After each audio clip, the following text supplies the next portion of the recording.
Compost ఎట్లా వేసుకోవాలనో చెప్తాను. ఇది మట్టి అండి. నేను దీని కింద ఒక లేయర్ వేసిన, అవి చాబంతియే కొమ్మలను కట్ చేసి దీంట్లో వేసేసిన. ఇప్పుడు ఈ పువ్వుల్ని దీంట్లో వేసి మళ్ళీ మట్టి ఒక లేయర్ వేస్తా.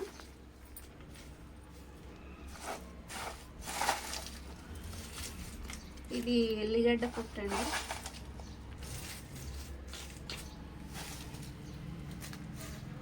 లేయర్ వేసుకున్నాం కదండి, దీంట్లోనే చెట్టు పెట్టుకుంటే మనకు మంచిగా నాటుకుంటుంది. నేను అందర కొమ్మ తెచ్చిన అండి, నిన్న తెచ్చి దీంట్లో వేసిన. ఈ కొమ్మని ఇప్పుడు నేను నాటుతా. ఇది నాటుకున్నాక మీకు వేర్లు వచ్చినాక మళ్ళీ నేను చూస్తా అండి.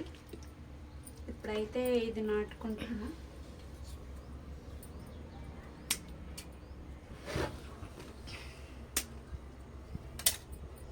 దీన్ని ఇక్కడి వరకు మనం ఇది తీసుకొని ఇంత మట్టుకు నాటుకోవాలండి. ఇది 2 కొమ్మలు నాటుకుంటున్నా నేను.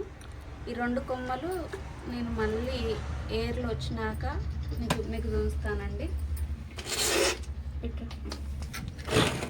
నేను ఇప్పుడు దీంట్లో నాటుకుంటున్నా.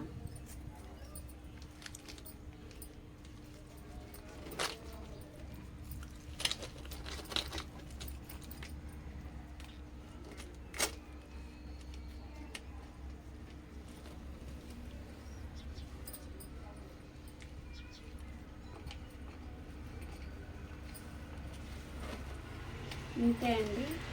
ఇట్లా నాటుకుంటే ఇటు వర్మి కంపోస్ట్ అవుతుంది, మనకు చెట్లకు కూడా మంచి బలాన్ని ఇస్తుంది. ఇట్లా నాటుకుంటే చెట్లు కూడా తొందరగా ఏనుకుంటాయండి. మీరు కూడా నాటండి ఇలాగా. నచ్చితే లైక్ చేయండి, షేర్ చేయండి, కామెంట్ చేయండి.